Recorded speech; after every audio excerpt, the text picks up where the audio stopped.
کسی لڑکے کا اس میں کوئی ہاتھ نہیں. مریم کی کفالت کر رہے تھے حضرت زکریا. اور جب مریم کے پاس محراب کے اندر مسجد کے اندر بے موسم پھل آ گئے. بے موسم پھل کا مطلب سمجھ رہے ہیں؟ سیب کا موسم نہیں سیب دیکھا, کیلے کا موسم نہیں کیلا دیکھا. کس نے؟ حضرت زکریا نے. سورہ مریم پڑھیے میرے بھائیوں. جیسے ہی حضرت زکریا نے مریم کے پاس بے موسم پھل دیکھے, یہ وہی مریم ہے جو اتنی پاک دامن ہے کہ جن کو ان کے کسی شوہر نے کسی مرد نے نہیں چھوا. اللہ نے اسی مریم سے عیسیٰ کو پیدا کیا. یہ وہ مریم ہے جن کی پاک دامنی کا اعلان عرش والے نے اللہ نے کیا ہے. یہ مریم ہے جن کی پاک دامنی کا اعلان اللہ نے کیا. لیکن ان کے پاس مسجد کے اندر جب بے موسم پھل دیکھے, زکریا نے, ان کی سرپرست نے جب بے موسم پھل دیکھے تو حضرت زکریا کو غصہ آیا. ان پھلوں کو دیکھ کر مریم کی طرف دیکھا. انا لک ھذا, اے مریم یہ کیا ہے؟ یہ پھل تیرے پاس کہاں سے آ گیا؟ تربوز کا موسم نہیں تربوز دیکھ رہا ہوں, خربوزے کا موسم نہیں خربوزہ دیکھ رہا ہوں, آم کا موسم نہیں آم دیکھ رہا ہوں. یہ بے موسم پھل تیرے پاس کہاں سے آئے؟ نیک تھی, پاک دامن تھی, کسی مرد سے اس نے بات تک نہیں کی تھی, کوئی اس کا بوائے فرینڈ نہیں تھا. اس لیے دل کی آواز دل سے کہتی ہے, اے زکریا, اے میرے سرپرست, آپ نے مجھے پال پوس کر بڑا کیا ہے, میں آپ کو دھوکہ کیسے دے سکتی ہوں؟ یہ کسی لڑکے نے نہیں دیا ہے. یقین کیجئے آپ کی دی ہوئی تعلیم کا اثر میرے اوپر چڑھا رہے گا. یہ کسی بوائے فرینڈ نے نہیں دیا ہے. قالت هو من عند اللہ, چیخ کر کہتی ہے مریم, اے میرے سرپرست, یہ اللہ کی طرف سے آئے ہیں. یہ بے موسم پھل کوئی فرشتہ لایا ہے, کسی لڑکے کا اس میں کوئی ہاتھ نہیں. جب مریم کی کلاس لی جا سکتی ہے, جب اللہ کی اس نیک بندی کی کلاس لی جا سکتی ہے, اور اس کا سرپرست بے موسم پھل کے بارے میں مریم سے پوچھ سکتا ہے, تو آپ کو اپنی بیٹیوں پر کیسے بھروسہ ہو گیا ہے؟ کیسے سوال نہیں کرتے؟ یہ موبائل تیرے پاس کہاں سے آیا ہے؟ تو گھر سے گئی تھی, تیرے ہاتھ میں رومال نہیں تھا, اب یہ رومال تیرے پاس کہاں سے آیا ہے؟ تو گھر سے ایک کتاب لے کے نکلی تھی, اب یہ 3 کتابیں اور کاپی لے کر آئی, یہ کہاں سے آئی ہے؟ تیرے موبائل میں بیلنس نہیں تھا, آج 200 روپے کا بیلنس یہ تیرے موبائل میں کہاں سے آ گیا ہے؟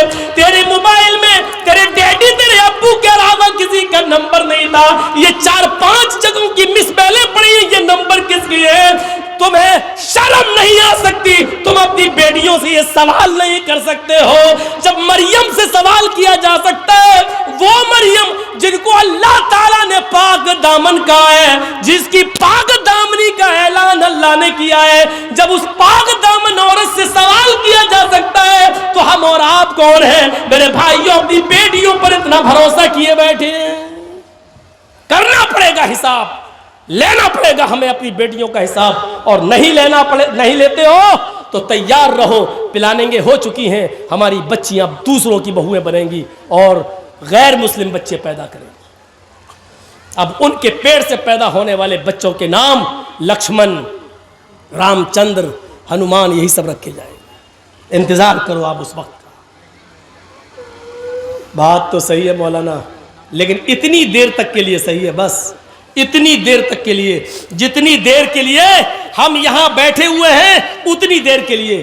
یہاں سے جائیں گے, ہنستے ہوئے جائیں گے, لڑتے ہوئے جائیں گے, اپنی سائیکل اور گاڑیاں نکالتے ہوئے یہاں سے ہٹ پہلے ہم نکل رہے, ہٹ, وہی پرانی روش پہ ہم آ جائیں گے.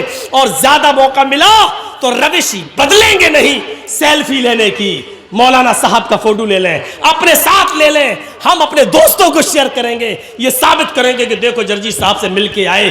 ان چیزوں نے آج دین کا شوق نکال دیا ہے, جلسوں کو رسم و رواج کا مالک بنا دیا ہے. جلسوں میں دینداری آئے تو کہاں سے آئے, جلسوں سے عبرتیں ملے تو کہاں سے ملے, جب جلسوں میں رسم و رواج عام ہو جائے. میرے بھائیوں, سیلفی لینے کے چکر میں, فوٹو لینے کے چکر میں آدمی ایک دوسرے کے ساتھ لڑ مرے, اتنی اجازت نہیں ہے شریعت کے اندر. یہ ویڈیو بن رہا ہے, ایک حد ہے, چلیے یہ چینل پہ ڈال دیا جائے گا. آج جرجیت صاحب بھاٹول بنگال میں اتر دیناج پور میں ہے, کل یہ تقریر پوری دنیا میں پہنچ جائے گی. ایک مقصد ہے, لیکن آپ کے ساتھ سیلفی کا کیا مقصد ہے؟ آپ کیا کریں گے؟ شریعت ایسی سیلفیوں کو حرام قرار دیتی ہے جو جس کا کوئی مقصد نہ ہو. میرے بھائیوں یاد رکھیے, میری بالکل اجازت نہیں ہے کہ آپ کوئی میری سیلفی لیں, اور اس کے باوجود اگر آپ لیتے ہیں تو اس کے گناہ گار آپ ہیں, ہم نہیں, کیونکہ ہم منع کر چکے ہیں. رسم و رواج چھوڑیے, آئیے کچھ دینی شوق پیدا کریے اپنے اندر, دینی شوق پیدا کریے, رسم و رواج سے اٹھیے. بات آگے نکل گئی تو یہ دو ہی چیزیں ہوئیں, 8 چیزوں پہ چلنا ہے. یہ جو بیٹھے ان کی بات صحیح ہے بھائی, آپ لوگ تھوڑا سا بیٹھ جائیے یا ادھر ہو جائیے, ان کو دیکھنے دیجئے, وہ بھی تو بیچارے اتنی دور سے آئے ہیں. بس بیٹھیے, ٹھیک. تو میرے بھائیوں اس کے اندر 8 خوبیاں پائی جائیں گی. کون کون سی؟ کم بولے گا, دوسری مستقبل کی فیوچر کی باتیں بتائے گا, تیسری چیز گیانی ہوگا. گیانی, اللہ کے رسول صلی اللہ علیہ وسلم کو تو ان پڑھ کہا جاتا ہے, امی, اور مہابھارت کہہ رہی ہے وہ گیانی ہوں گے. اس میں کوئی شک نہیں کہ اللہ کے رسول صلی اللہ علیہ وسلم ان پڑھ تھے اس معنی میں کہ آپ کو دنیا میں کسی نے پڑھایا نہیں تھا, آپ کا کوئی استاذ نہیں تھا. جب آپ کو یہ کہا جائے کہ امی تھے تو اس کا 2 معنی ہے. ایک معنی تو یہ تھا, اس کا ایک معنی یہ ہے آپ امی تھے نہیں ان پڑھ, اس کا معنی یہ ہوگا کہ آپ کو دنیا میں کسی نے پڑھایا نہیں. لیکن ان پڑھ کا مطلب یہ نہیں ہے, نعوذ باللہ. ان پڑھ کی 2 قسمیں ہوتی ہیں. ایک تو یہ ہوتا ہے کہ وہ ان پڑھ ہے بیچارہ, جانتا پڑھا نہیں ہے, اس کو اس کے ماں باپ نے پڑھایا نہیں, لیکن وہ جاہل نہیں ہے, وہ بھائی عقل مندی کی باتیں کرتا ہے, شعور کی باتیں کرتا ہے, اچھا بزنس بھی چلا رہا ہے, اور قاعدے سے بیٹھتا بھی ہے, قاعدے سے بات بھی کرتا ہے. تو لوگ کیا کہتے ہیں, پڑھا لکھا ضرور نہیں ہے لیکن قاعدے کا ہے, تمیز کا ہے. اور ایک ان پڑھ وہ ہوتا ہے جس کو اس کے ماں باپ نے پڑھایا نہیں, اور ساتھ میں اس کو ماحول بھی غلط ملا, کھڑے ہو کے پیشاب کرتا ہوا جا رہا نالی میں. 1-2 بچے ہم بتائیں گے نہیں کہاں کے, اوپر چھت پہ کھڑے ہو کے دیکھتا کوئی آدمی گزر رہا, وہیں سے انہوں نے چڈی اتاری, پیشاب کر دیا, اس کے سر پہ گر رہا. ہم لوگوں کے ساتھ ایسا ہو چکا ہے. تو ایک یہ ہوتا ہے کہ پڑھایا نہیں ماں باپ نے, دوسرا ان پڑھ بھی بنایا. اللہ کے رسول صلی اللہ علیہ وسلم اس معنی میں ان پڑھ تھے کہ دنیا میں کسی نے آپ کو پڑھایا نہیں, لیکن اللہ کے رسول صلی اللہ علیہ وسلم بہت بڑے عالم تھے. آپ سے بڑا عالم کوئی تھا ہی نہیں. جب یہ کہا جائے کہ عالم تھے تو پھر پڑھانے والا کون, تو اس کا معنی یہ ہوگا کہ اللہ کے رسول صلی اللہ علیہ وسلم کو اللہ نے پڑھایا, اور جس کو اللہ نے پڑھایا ہو اس سے بڑا کوئی عالم ہو سکتا ہے؟ نہیں. ان پڑھ تھے, دنیا میں کسی نے نہیں پڑھایا, لیکن آپ سے بڑا کوئی عالم نہیں تھا.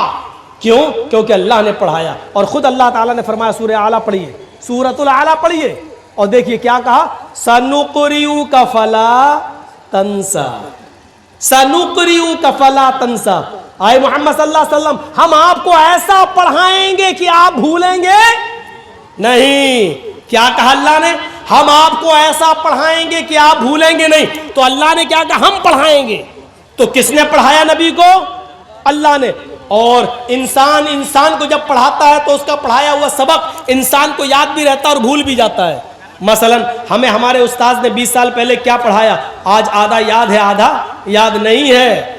ہم آپ کو کیا پڑھا رہے ہیں ابھی, اور 1 گھنٹہ 1.5 گھنٹہ 2 گھنٹہ بولنے کے بعد آپ سے پوچھیں ہم نے کیا پڑھایا آپ کو, تو آپ کو بہت سی باتیں یاد ہوں گی اور بہت سی بھول جائیں گے. بہت سی آپ باتیں بھول چکے ہوں, کیونکہ انسان کو جب پڑھاتا ہے تو پڑھانے والا بھی بھول جاتا ہے, اور جس کو پڑھایا گیا ہے وہ بھی بہت سی باتیں بھول جاتا ہے. لیکن جب اللہ کسی بندے کو پڑھاتا ہے تو اللہ تو بھول ہی نہیں سکتا, اور اللہ کا پڑھایا ہوا بندہ بھی اس سبق کو کبھی بھولا نہیں سکتا. سنقریوں کا فلا تنسا، اے نبی ہم آپ کو ایسا پڑھائیں گے کہ آپ بھولیں گے نہیں. اللہ کے نبی کو جب ان پڑھ کہا جائے تو اس کا مطلب یہ ہوا کہ کسی انسان نے نبی کو نہیں پڑھایا. لیکن جب یہ کہا جائے کہ اللہ کے نبی سے بڑا کوئی عالم نہیں تو اس کا مطلب یہ ہے کہ اللہ کے نبی کو اللہ تعالیٰ نے پڑھایا، اور جس کو اللہ پڑھائے اس سے بڑا گیانی کوئی ہو سکتا ہے؟ نہیں. تو اللہ کے رسول کو کیا کہا گیا؟ تیسری صفت کہ وہ بہت بڑے گیانی ہوں گے. کیوں گیانی ہوں گے؟ کیونکہ جس کو اس کا رب پڑھائے اس سے بڑا گیان کس کے پاس ہو سکتا ہے؟ کس کے پاس؟ اور آج دیکھ لیجئے میڈیکل سائنس بھی آج محتاج ہے محمد رسول اللہ کی تعلیم کی. یہ 1400 سال پہلے بتایا تھا نا مسواک کرو، آج میڈیکل سائنس بتلا رہی ہے کولگیٹ کرنے کے نقصان کیا ہے اور نیم کی یا پیپل کی مسواک کرنے کے فائدے کیا ہیں. آج میڈیکل سائنس بتلا رہی ہے. یہ ٹیشو پیپر ہوتے ہیں نا جو آپ اس میں چلے جائیے فلائٹ کے اندر، پلین کے اندر، تو یہ بہت سے رکھے ہوئے ملیں گے، اور ان کے ٹوائلٹ میں چلے جائیے تو یہی سب ملیں گے آپ کو. اٹھائیے اور لیٹرن کرنے کے بعد پوچھ کے وہی پھینک دیجیے. زمانہ کل تک ہنس رہا تھا. اللہ کے رسول صلی اللہ علیہ وسلم نے کہا تھا کہ جب تم استنجا کرنے جاؤ تو مٹی کے 3 ڈھیلے استعمال کر لو، 3 سے کم ڈھیلے استعمال نہیں ہونا چاہیے. مٹی کے ڈھیلوں پر ہنستے تھے لوگ. کیا محمد صاحب نے مٹی کے ڈھیلے ارے پانی نہیں تھا، مٹی کے ڈھیلے بتا رہے ہیں. آج اسی میڈیکل سائنس نے یہ بتا دیا کہ مٹی کے ڈھیلے جراثیم کو، کیڑوں کو، گندے کیڑوں کو اور خطرناک کیڑوں کو مارنے میں زیادہ صلاحیت رکھتے ہیں اور گندگی کو جذب کرنے کی زیادہ صلاحیت رکھتے ہیں. آپ دیکھ لیجئے بہت سے برتنوں کو جب آپ صاف کریں، سرف سے صاف کرنے کے بعد، رن صابن سے صاف کرنے کے بعد بھی چکناہٹ باقی رہ جاتی ہے تو پھر اس کو مٹی لا کر صاف کیا جاتا ہے اور مٹی سے اس چکناہٹ کو دور کیا جاتا ہے، کیونکہ مٹی کے اندر جراثیم کو مارنے کی زیادہ صلاحیت موجود ہے. آج کی میڈیکل سائنس نے اس کو بتا دیا. محمد رسول اللہ صلی اللہ علیہ وسلم سے بڑھ کر کوئی گیانی ہوگا؟ میڈیکل سائنس بتا رہی ہے. ناک میں پانی ڈالو وضو بناتے وقت، چڑھاؤ. جب روزے سے ہو تو زیادہ مت کھینچو، حلق میں چلا جائے گا، اور جب روزے سے نہ ہو تو کھینچو. آج میڈیکل سائنس بتاتی. بابا رام دیو پوچھو کیا زکام جس کو ہو گیا ہو، یہاں سے پانی ڈالو، یہاں سے نکالو، یہاں سے ڈالو، یہاں سے نکالو. آج بتا رہے 1400 سال پہلے محمد رسول اللہ صلی اللہ علیہ وسلم نے بتا دیا. اور بابا رام دیو تو وہ بتاتا ہے کہ جس کی ناک نہ نکلتی اور نکل جائے، اوم بلوم کرو، ایسے کرو، پہلے ہی پکڑو، کھینچو اندر، اب یہ پکڑ لو اور پھر باہر نکالو، جس کی نہ نکلتی وہ باہر آ جائے. اللہ کے رسول نے مستقل علاج بتایا. گیانی تھے. تیسری چیز ہو گئی وہ گیانی ہوں گے.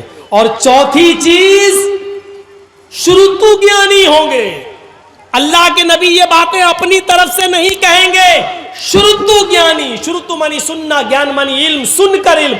یعنی اللہ تعالیٰ جبرائیل کو بتائے گا اور جبرائیل سے سن کر محمد رسول اللہ صلی اللہ علیہ وسلم کو معلوم ہوگا. وہی ما ينطق عن الهوى ان هو الا وحی یوحی. اپنی طرف سے کچھ نہیں بولتے، جو کچھ بھی بولتے ہیں اللہ کی طرف سے وحی آ جانے کے بعد بولتے ہیں. سن کر گیان ہوگا، اپنی طرف سے کچھ نہیں بولیں گے. 4 چیزیں ہو گئیں.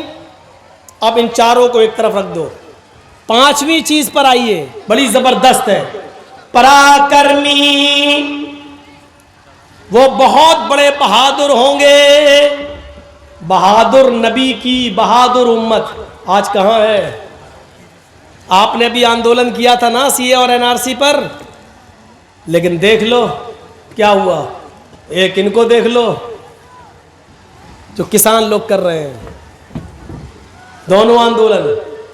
ہاں فرق اتنا ہے کہ جتنا ہنگامہ ابھی ہوا ہے اتنا ہنگامہ اگر آپ لوگوں نے کیا ہوتا تو گولیاں چل گئی ہوتی. اور ہوا. فیروز آباد میں کتنی گولیاں چلیں، شاہین باغ میں کتنی گولیاں چلیں، دلی کے اندر کیا کیا ہوا، پورا فساد، وہ سب پلاننگ، منصوبے سب. لیکن آج بڑا پھونک پھونک کے قدم رکھا جا رہا ہے. ایسا نہ ہو یہ حالات. امتیاز تو بڑھتا جاتا ہے، آپ کے ساتھ ہمارے ساتھ امتیاز بڑھتا جاتا ہے، کیونکہ ہم لوگ میم مسلمان سے جڑے ہوئے ہیں، اس لیے ہمارے ساتھ یہ سلوک تو ہونا ہی ہے اور ہوتا ہے. لیکن دیکھیے میرے بھائیوں اور غور کرو، بہادر نبی کون ہوں گے؟ بہادر. اللہ کے نبی صلی اللہ علیہ وسلم اتنے بہادر کہ جب اکیلے تھے اور لوگ ابو طالب کے پاس آئے، کہنے لگے اے ابو طالب پانی حد سے آگے چڑھ گیا ہے، آپ کا بھتیجا ہمارے معبودوں کو بہت برا بھلا کہتا ہے، اب آپ اپنے بھتیجے کو میرے حوالے کیجیے، ہم اس کو ماریں گے، ہم اس کو قتل کریں گے. آپ کی بات سمجھ میں نہیں آ رہی اس کی، ہم لوگ سمجھا رہے ہیں پھر بھی نہیں مان رہا ہے. محمد کہو صلی اللہ علیہ وسلم، آپ کی بھی بات نہیں مان رہا، ہماری بھی بات نہیں مان رہا ہے، اب جہاں ملے گا ہم اس کو ماریں گے، نہیں تو ایک موقع اور دے رہا ہوں، اس کو سمجھا لو. ابو طالب نے اپنے بھتیجے محمد ابن عبداللہ کو بلایا اور کہا کہ بیٹے تمہارے باپ نہیں ہے، میں نے تمہیں بیٹے کی طرح پالا ہے، اپنے چچا پر اتنا بوجھ نہ ڈالو کہ وہ اٹھا نہ سکے. آئے میرے بھتیجے، تیری پیشانی سے، تیرے سر سے اگر خون کا ایک قطرہ گرے گا تو تیرا چچا ابو طالب اس دنیا سے رخصت ہو جائے گا. آئے میرے بھتیجے، آج یہ کافر لوگ پھر آئے تھے اور مجھ سے کہہ رہے تھے کہ آخری مرتبہ سمجھا لو، اور اگر نہیں مانتا تو آپ ہٹ جاؤ، جہاں ملے گا ہم اس کو ماریں گے. اے میرے بھتیجے مان جاؤ، میرے اوپر اتنا بوجھ نہ ڈالو کہ میں اس کو برداشت نہ کر سکوں، چھوڑ دو ان کو ان کے حال پر. آپ کے ساتھ اس وقت کوئی نہیں تھا ابو بکر کے علاوہ اور آپ کی بیوی خدیجہ کے علاوہ.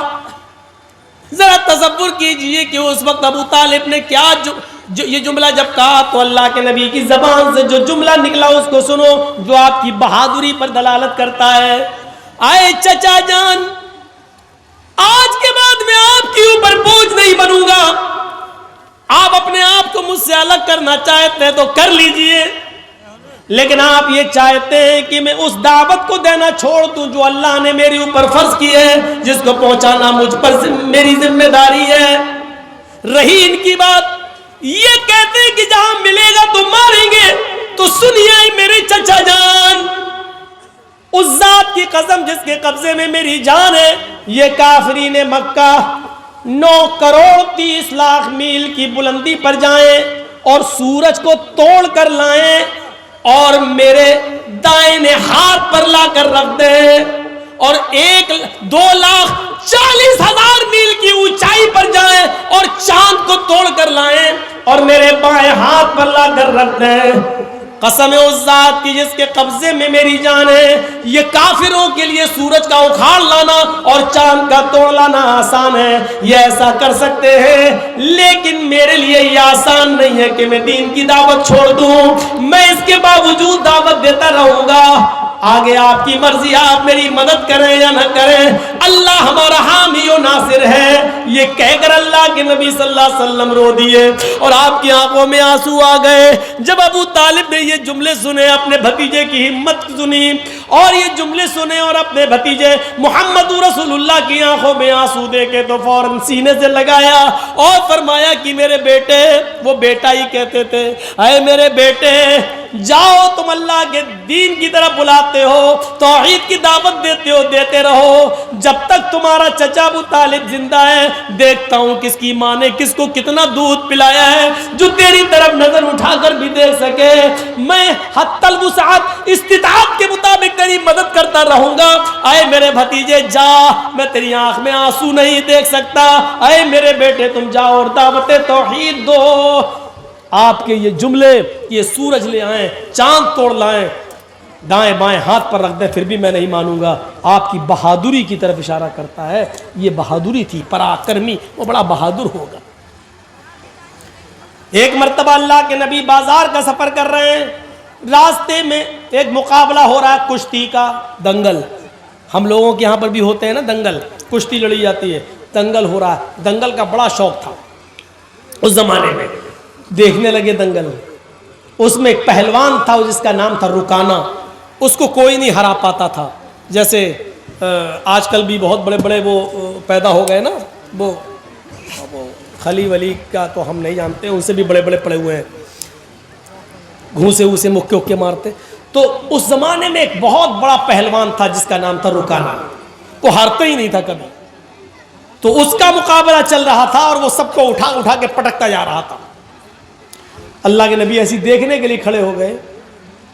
اس نے جو دیکھا محمد ابن عبداللہ تو اس نے چیلنج کر دیا. اس نے ایسی کہا ہے محمد ادھر آؤ, آؤ تم بھی آ جاؤ, تمہیں بڑا بھروسہ ہے نا تمہارے اللہ پر, تو آؤ نا لڑ لو. آپ نے کہا رکانا, میں لڑنے نہیں آیا, میں دیکھنے آیا ہوں کہ یہ دنگل کیا ہے. اس نے مسکراتے ہوئے سب لوگوں کے سامنے چیخ کر کہا, آئے محمد اگر تم مجھے اٹھا کر پٹک دو, اگر تم مجھے ہرا دو تو میں اسلام قبول کر لوں گا. جب کہا کہ آ جاؤ لڑ لو تو آپ نے کہا نہیں میں لڑنے نہیں آیا.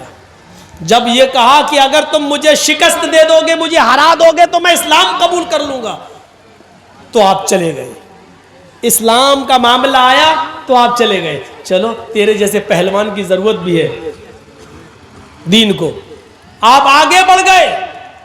یہ کتنی بڑی بہادری تھی. اور کوئی مولانا جرجیز کے سامنے کھڑے ہو کے کہہ دے کہ تم خلی کے مقابلے میں آ جاؤ تو میں تو جاؤں گا ہی نہیں. کوئی ہے, کوئی مقابلہ ہے؟ اللہ کے رسول چلے گئے,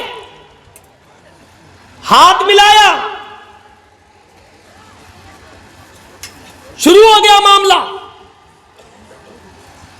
دیکھو رکانا, اپنی بات سے پلٹنا نہیں. ارے زبان ہوتی ہے مرد کی, دے دی دے دی.